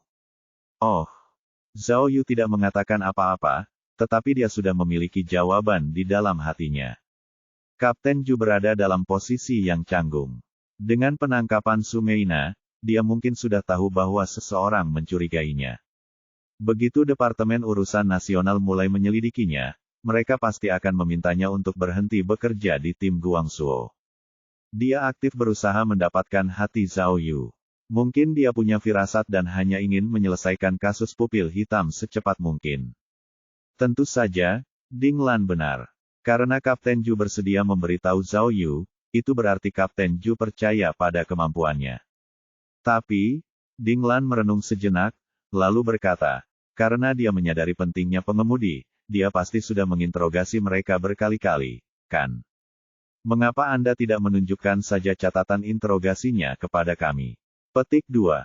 Jika kita pergi ke pengemudi sekarang, apakah kita masih bisa mendapatkan sesuatu darinya?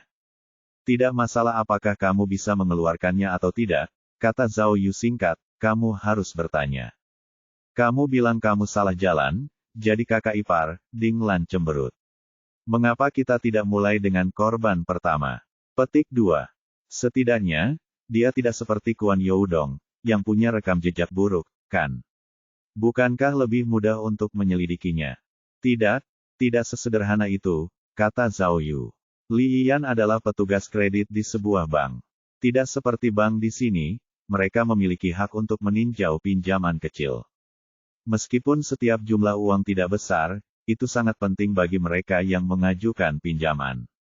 Oh, Ding Lan tercerahkan. Dengan kata lain, Anda menduga bahwa si pembunuh membunuh Li Yiyan karena dia tidak meminjamkannya uang, yang menyebabkan konsekuensi serius. Mata hitam itu maksudnya menutup mata atau bersikap dingin, kata Zhao Yu. Itu sangat cocok untuk pekerjaan Li Yiyan. Konon dia harus memeriksa lebih dari 500 pinjaman setiap bulan. Kalau memang begitu, aku khawatir akan sulit untuk menemukannya. Itu benar, Ding Lan mengerutkan kening. Tapi, sesulit apapun, kita tetap harus menemukannya, kan? Jika seseorang menyimpan dendam padanya, pasti ada semacam pertanda, kan? Petik 2. Aku juga berpikir begitu, kata Zhao Yu. Aku berencana untuk berbicara dengan rekan kerja dan keluarga Li Yiyan besok.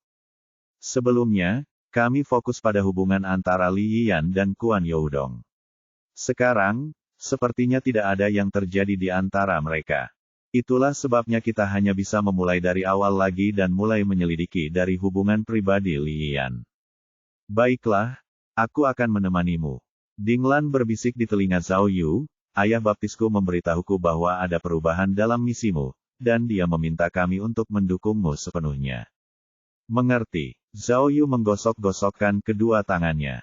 Atau mungkin kasus ini tidak akan berlarut-larut terlalu lama. Lagi pula, ada tersangka yang jelas dalam kasus murid kulit hitam terbaru. Kuharap begitu. Tapi, Ding Lan tersenyum main-main pada Zhao Yu, lalu berbisik lagi, jika kasusnya terpecahkan, kita akan melakukan hal-hal besar selanjutnya. Zhao Yu tahu bahwa hal penting yang dibicarakan Ding Lan tentu saja adalah harta Si Wei. Dengan keterlibatan AS, ada lebih banyak variabel dalam pencarian harta karun Si Wei. Jika Amiola dan Simone akhirnya diserahkan kepada mereka, itu akan menjadi konsekuensi yang tidak diinginkan siapapun. Oleh karena itu, orang bisa membayangkan bahwa akan ada badai berdarah yang menunggu mereka di sekitar harta Si Wei. Oh benar, satu hal lagi, Ding Lan tiba-tiba berkata kepada Zhao Yu, kamu sebaiknya berhati-hati dengan ahli Jepang itu. Apa pikiranmu begitu cepat? Zhao Yu mengangkat alisnya. Kenapa tiba-tiba kau membicarakannya? Ada apa dengan Nona Masako? Aku tidak bicara omong kosong, ini intuisiku. Jangan lihat wanita itu, Ding Lan memperingatkan. Ada sesuatu yang tidak stabil di matanya. Sebaiknya kau berhati-hati. Mungkin dia punya motif lain untuk datang ke Seoul kali ini. Jangan khawatir, kata Zhao Yu. Aku sudah meminta Li Zhenzu untuk memeriksa latar belakangnya. Seharusnya tidak ada masalah. Namun, bergumam seperti itu memang wajar. Tidak ada yang sempurna di dunia ini, kata Ding Lan. Kurasa di dunia detektifmu juga sama, kan? Meskipun kita sudah berusaha sebaik mungkin, masih banyak kasus yang belum terpecahkan di dunia ini yang tidak bisa dipecahkan. Ada apa, adik kecil? Kenapa kamu begitu emosional hari ini? Zhao Yu menatap Ding Lan dan bertanya, apakah kamu berbicara tentang kasus murid kulit hitam Yokohama F. Marinos 45 tahun yang lalu? Hampir, Ding Lan mengangguk. Aku berpikir, jika ada yang bisa menemukan kebenaran di balik pembunuhan dua gadis berusia 10 tahun itu, kasus Black Pupil tidak akan terjadi. Tapi, meskipun kasus murid hitam sudah selesai, masih ada kasus lain, seperti kasus Raja Hantu dan kasus Iblis. Kau masih bekerja keras, kan? Pikiranmu agak negatif, kata Zhao Yu. Sekalipun apa yang kau katakan itu benar, sekalipun masih ada kasus di dunia yang tidak bisa diselesaikan, kita tetap harus berusaha sebaik mungkin, kan? Kamu, sedikit aneh hari ini. Petik 2. Dinglan bersandar di kursinya dan berkata dengan tatapan sedih di matanya, ketika aku mengenakan pakaian Putri Duyung dan terkunci di akuarium, aku merasa seperti telah ditinggalkan oleh seluruh dunia. Saat aku melihatmu ditangkap oleh mereka dari akuarium, kata Dinglan dengan emosi, aku sudah memutuskan. Jika mereka ingin menggunakan aku untuk mengancammu, aku lebih baik tenggelam di akuarium, katanya. Mendengar ini, Zhao Yu merasa jantungnya berdebar kencang. Ia segera merangkul bahu Dinglan dan menghiburnya. Gadis bodoh, aku sudah menjebak orang-orang itu. Mereka tidak boleh bermain-main dengan kakak iparmu. Di masa depan, Zhao Yu menepuk bahu Dinglan dan berkata, jika kamu menghadapi situasi seperti ini lagi, kamu harus percaya padaku. Tahukah kamu? Aku tahu. Dinglan seperti kucing yang baik, memanfaatkan kesempatan untuk memeluk Zhao Yu. Dia mengangguk dan berkata, aku hanya merasa kamu terlihat agak jelek memakai celana renang. Semua orang memakai kamuflase dan jas, tapi kamu, lucu sekali memikirkannya. Hehehe, Zhao Yu tertawa bangga. Itu karena kakak iparmu punya kepribadian. Bab 2059, Bab 2054 Balas Dendam Kolektif. Keesokan paginya, matahari bersinar terang. Sekitar pukul 10, mobil Zhao Yu dan Dinglan menuju cabang Jinjiang Bang Seoul. Tadi malam, meskipun Zhao Yu sudah pergi ke rumah sakit dan berbicara lama dengan sopir Kuan Youdong, dia merasa belum banyak berubah. Apa yang diketahui pengemudi itu mirip dengan apa yang dikatakan Sumeina. Gaya hidup Kuan Youdong bermasalah. Orang ini tidak pernah peduli dengan perasaan orang lain. Ia melakukan segala sesuatu dengan caranya sendiri dan egois. Kesalahan yang telah ia perbuat terlalu banyak untuk dicatat. Meskipun Zhao Yu pernah berada di dunia bawah sebelum dia bertransmigrasi, dia mencari nafkah dengan tinjunya. Namun, dia merasa bahwa dia dan Kuan Youdong berbeda. Setidaknya dia setia dan tidak akan menindas yang lemah tanpa alasan. Di sisi lain, Kuan Youdong terlalu kejam dan tidak memberi ruang untuk mundur. Dia telah menyinggung terlalu banyak orang dan tidak ada cara untuk menyelidikinya. Karena itu, Zhao Yu tidak memaksakan diri untuk begadang. Dia hanya makan malam sederhana bersama Dinglan, lalu kembali ke hotel untuk tidur. Setelah tidur nyenyak semalam, dia merasa energinya pulih dan jauh lebih rileks. Karena Kuan Youdong tidak dapat menyelidiki lebih lanjut, ia hanya bisa mundur selangkah dan mengalihkan sasarannya ke korban pertama. Ia berencana pergi ke tempat kerja Li Yian dan berbicara dengan rekan-rekannya. Mobil itu masih di jalan, dan Zhao Yu sedang melihat berita terbaru yang dikirim Li Zhenzu kepadanya. Setelah Departemen Urusan Nasional bergabung dalam penyelidikan kasus ini berjalan sangat cepat. Baru pukul 10 pagi, tetapi mereka sudah selesai menyelidiki semua tersangka. Namun, tanpa diduga, semua tersangka ini punya alibi, dan tak satu pun dari mereka lolos dari pandangan polisi. Orang-orang ini sedang dalam perjalanan bisnis atau beristirahat di rumah, dan hampir semua orang yang sedang beristirahat di rumah dikonfirmasi oleh peralatan pengawasan dan saksi. Selain itu, sifat pekerjaan orang-orang ini tidak sesuai dengan persyaratan yang tercantum oleh polisi. Li Zhenzu memberitahu Zhao Yu bahwa mereka akan melakukan penyelidikan terperinci terhadap para tersangka untuk melihat apakah ada yang berbohong. Selain itu, Li Zhenzu juga memberitahu Zhao Yu satu hal lagi. Karena masalah sensitif Kapten Zhu, para petinggi telah memutuskan untuk menghentikan semua pekerjaan tim pencari. Baik insiden kamar dagang maupun kasus murid hitam, semuanya diserahkan kepada Departemen Urusan Nasional dan Departemen Kepolisian Seoul. Mereka tidak hanya curiga bahwa Kapten Zhu dan Sumeina telah mencapai semacam kesepakatan, tetapi mereka juga curiga bahwa ada orang lain di tim pencari yang berada di pihak Kapten Zhu. Oleh karena itu, kedua kasus ini tidak boleh diserahkan kepada mereka apapun yang terjadi. Zhao Yu kemudian mengerti mengapa sikap Kapten Ju terhadapnya berubah tadi malam. Ternyata dia benar-benar tahu bahwa dia akan diskors. Namun, Li Zhenzu memberitahu Zhao Yu bahwa, karena tidak ada bukti konkret, kasus Kapten Ju mungkin akan ditangani dengan ringan. Bola baja besar itu, Ding Lan sedang melihat informasi itu, dan dia bercanda dengan Zhao Yu, jika kamu tidak menghentikan serangan kedua bola baja itu tepat waktu, aku khawatir seorang Xian Xiu pasti sudah mati sekarang, kan? Mungkin saja, Zhao Yu menjawab dengan acuh tak acuh, tetapi pikirannya memikirkan hal lain. An Xian Xiu juga penjahat total, kata Ding Lan. Apakah kamu melakukan hal baik atau buruk? Kalau bola besi itu mengenaimu lagi, kata Zhao Yu, An Xian Xiu bukan satu-satunya yang mati. Kalau bola besi itu dipukul beberapa kali lagi, seluruh restoran akan runtuh. Katakan padaku, apakah aku melakukan hal yang baik atau hal yang buruk? Kakak ipar, kamu memang hebat. Ding Lan cemberut. Bagaimana kamu bisa sampai ke derek dalam waktu sesingkat itu? Jangan bilang kamu baru saja melompat dari gedung. Kenapa? Ding Lan mengerutkan kening.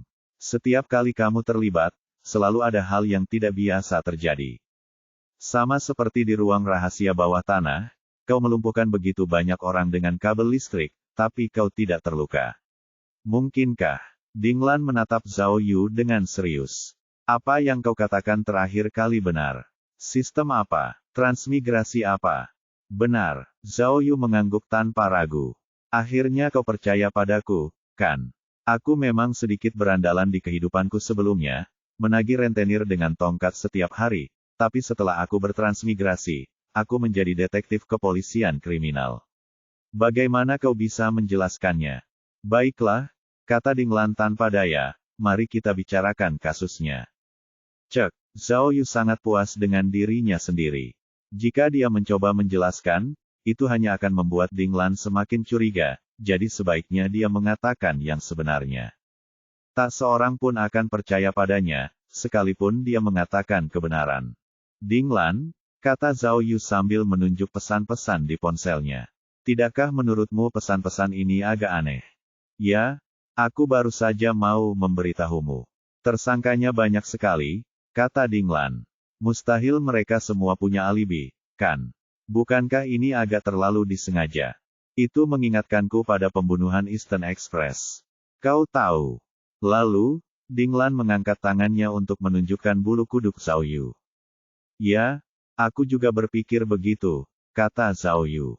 Malam itu hujan, dan kejahatan itu terjadi larut malam, jadi akan sulit untuk memberikan alibi. Namun, semua orang ini bisa membuktikannya.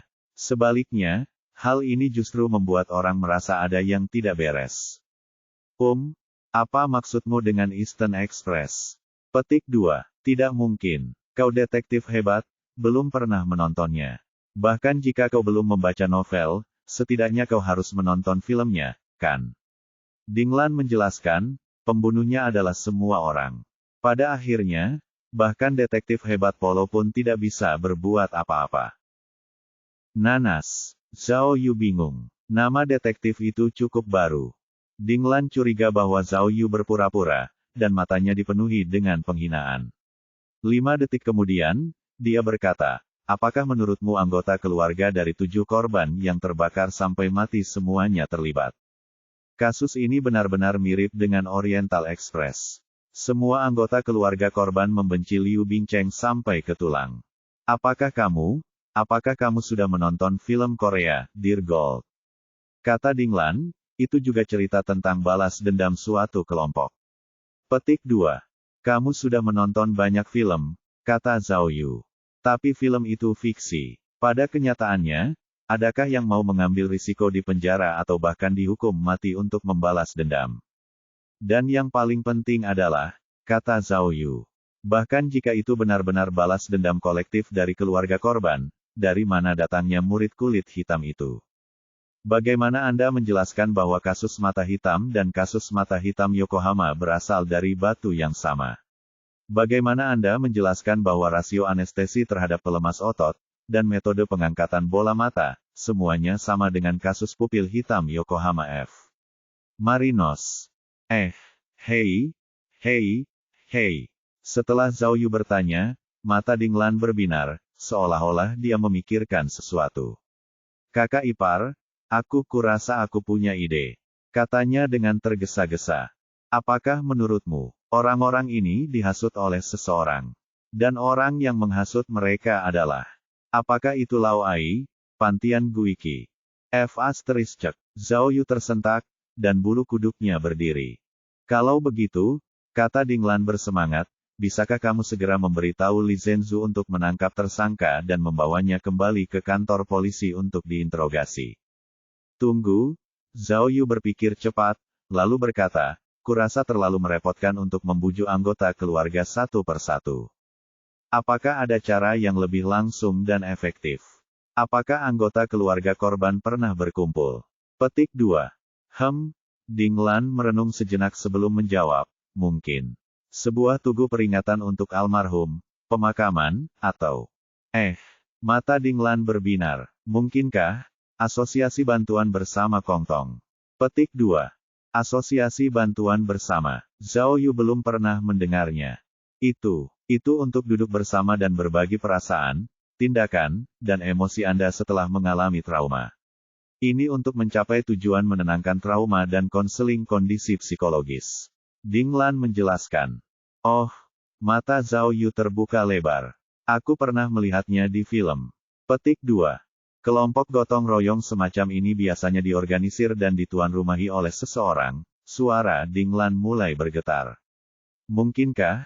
Pantian Guiki. Pantian Guiki adalah tuan rumah mereka. Bab 2060, Bab 2056 Asosiasi Bantuan Bersama. Apa? Ketika mobil berhenti di pintu masuk bank jalan Jinjiang, Zhao Yu tiba-tiba menerima telepon dari Li Zhenzu. Dia memberitahu Zhao Yu bahwa anggota keluarga korban kebakaran bus benar-benar menghadiri perkumpulan bantuan bersama secara rutin. Sekarang kita tahu, kata Li Zhenzu. Setidaknya 10 anggota keluarga korban hadir di persaudaraan tersebut. Mereka semua adalah kerabat dekat dari ketujuh korban. Selain itu, asosiasi bantuan bersama tempat mereka berada di Katedral Seoul. Asosiasi ini didirikan oleh gereja dan perguruan tinggi psikologi Seoul. Zhao Yu, tebakanmu benar. Masalahnya mungkin benar-benar ada di sini. Aku akan mengirim seseorang untuk menyelidiki, atau, bisakah kau pergi sekarang? Tunggu sebentar, kata Zhao Yu dengan tenang, menahan dorongan hatinya. Kurasa masih terlalu dini untuk mengirim seseorang ke sana. Lebih baik jangan memukul rumput dan membuat ular waspada. Lebih baik, kirim seseorang untuk menyelidiki terlebih dahulu dan menyaring orang-orang yang mencurigakan. Yah, itu benar, kata Li Zhenzu.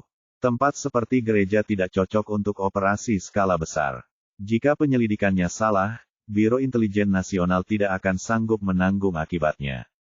Baiklah, aku akan mengirim seseorang untuk menyelidiki dulu, dan kita akan tetap berhubungan kapan saja. Kau mau pergi. Baiklah, kata Zhao Yu. Ding Lan dan aku akan pergi melihat-lihat sebagai turis. Baiklah, hati-hati, kata Li Zhenzu. Aku akan mengirim tim untuk menjemputmu. Setelah menutup telepon, pengemudi segera memutar balik mobilnya dan melaju ke gereja Seoul. Kakak ipar, harus kuakui, aku yang terbaik dalam pekerjaan semacam ini. Kata Ding Lan dengan percaya diri, katakan padaku, informasi apa yang ingin kau ketahui. Aku akan mencari cara untuk mendapatkannya untukmu nanti. Benarkah? Zhao Yu berpikir sejenak, lalu berkata, aku hanya ingin 2 hal. Pertama, siapa mentor yang memberikan konseling psikologis kepada keluarga korban di bus? Yang satunya lagi adalah daftar semua anggota yang baru saja bergabung dengan persaudaraan. Oke, Ding Lan langsung setuju. Lalu ia bertanya dengan rasa ingin tahu, kenapa kamu ingin daftar semua peserta? Karena, jika persaudaraan adalah faktor kunci, jawab Zhao Yu, maka tokoh kunci dari 2 kasus pertama mungkin juga ada dalam daftar. Oh, Ding Lan tercerahkan. Jadi, situasi Li Yiyan dan Kuan Youdong mungkin sama dengan Liu Bingcheng.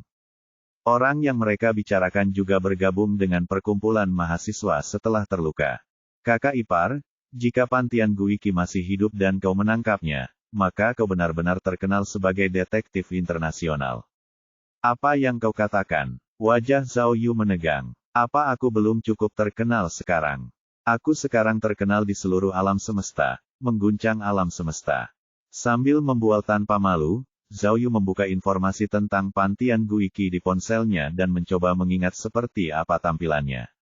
Mungkin kata-kata Dinglan akan menjadi kenyataan, dan dia akan menemukan wajah yang familiar ini di persaudaraan.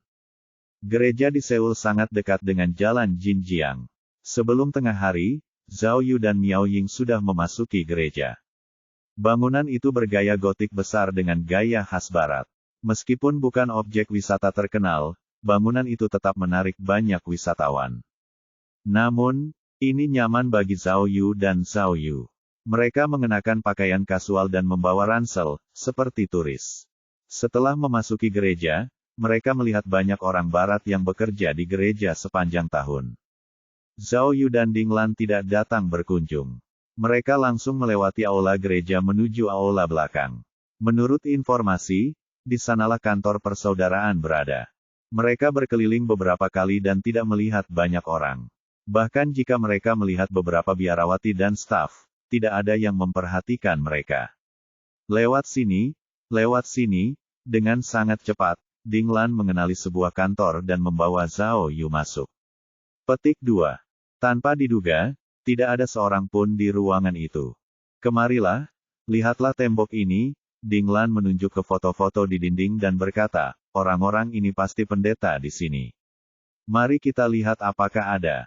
Ini, Zhao Yu melihat-lihat foto-foto itu dan menyadari bahwa sebagian besar orang di foto-foto itu adalah orang asing. Hanya beberapa yang berwajah Asia, dan semuanya perempuan. Kalian. Saat Zhao Yu asyik menonton film, suara seorang wanita terdengar dari belakang mereka. Mereka berbalik dan melihat seorang wanita berpakaian petani tengah menatap mereka dengan rasa ingin tahu. Petani wanita itu tidak muda lagi, usianya sekitar 60 tahun. Ia sedang memegang kotak makan siang dan mungkin sedang menikmati makan siangnya. Oh, kata Dinglan dalam bahasa Mandarin. Kami di sini untuk menjadi sukarelawan di gereja, dan kami ingin bertanya tentang persaudaraan. Seperti dugaanku, orang ini tidak mengerti. Dia memasang ekspresi bingung. Dinglan mengulangi kata-katanya dalam bahasa Inggris, dan wanita penggarap itu akhirnya mengerti. Ia segera berkata dalam bahasa Inggris yang fasih, selamat datang, selamat datang. Akhir pekan ini, gereja mengadakan acara bantuan bencana dan donasi. Jika waktu memungkinkan, Anda bisa datang dan membantu pukul 6 pagi. Bagus sekali, kata Dinglan sambil menarik Zhao Yu. Kami merasa sangat terhormat. Lalu, petani perempuan itu meletakkan kotak makan siangnya dan menemukan sebuah buku di atas meja. Ia menyerahkannya kepada mereka berdua dan berkata, silakan tanda tangan di sini untuk registrasi. Oh, Dinglan mengambil buku catatan itu dan bertanya, bisakah kita mendaftar dan membuat janji di sini jika kita ingin bergabung dengan himpunan mahasiswa? Tidak, kata kultivator perempuan itu sambil melambaikan tangannya dan berkata, persaudaraan ini adalah kepala sekolah psikologi. Anda bisa pergi ke lantai 2 dan membuat janji temu di ruangan tepat di seberang tangga. Tapi, petani perempuan itu melihat jam di dinding. Mereka sudah libur kerja sekarang. Kalian bisa kembali jam 2 siang. Oh, Dinglan mengangguk. Ia menuliskan namanya di buku catatannya dan bertanya, jadi gereja tidak ikut serta dalam persaudaraan. Tidak juga, kata kultivator perempuan itu dengan sopan. Terkadang, bahkan pendeta pun harus datang untuk membantu konseling psikologis. Kuliah dari gereja memiliki kesamaan dengan konseling psikologis. Pikiran manusia membutuhkan penghiburan, dan kehendak Tuhan adalah membahagiakan banyak orang. Kita menempatkan persaudaraan di gereja, yang juga berarti sama. Benar sekali. Dinglan tersenyum. Keyakinan dapat memberi orang kekuatan dan membuat mereka lebih kuat. Ngomong-ngomong, Dinglan, yang telah menyelesaikan pendaftarannya, menarik Zhao Yu ke depan dan bertanya kepada kultivator wanita itu, maaf, apakah ada pendeta dari Jepang di sini? Atau, adakah yang bisa berbahasa Jepang di antara para dosen di persaudaraan itu? Suami saya dari Tokyo dan dia hanya tahu bahasa Jepang. Apa yang harus saya lakukan? Kultivator wanita itu tertegun sejenak sebelum berkata, apakah kalian turis atau penduduk lama Seoul? Seingat saya, kami tidak memiliki pendeta yang bisa berbahasa Jepang di gereja kami.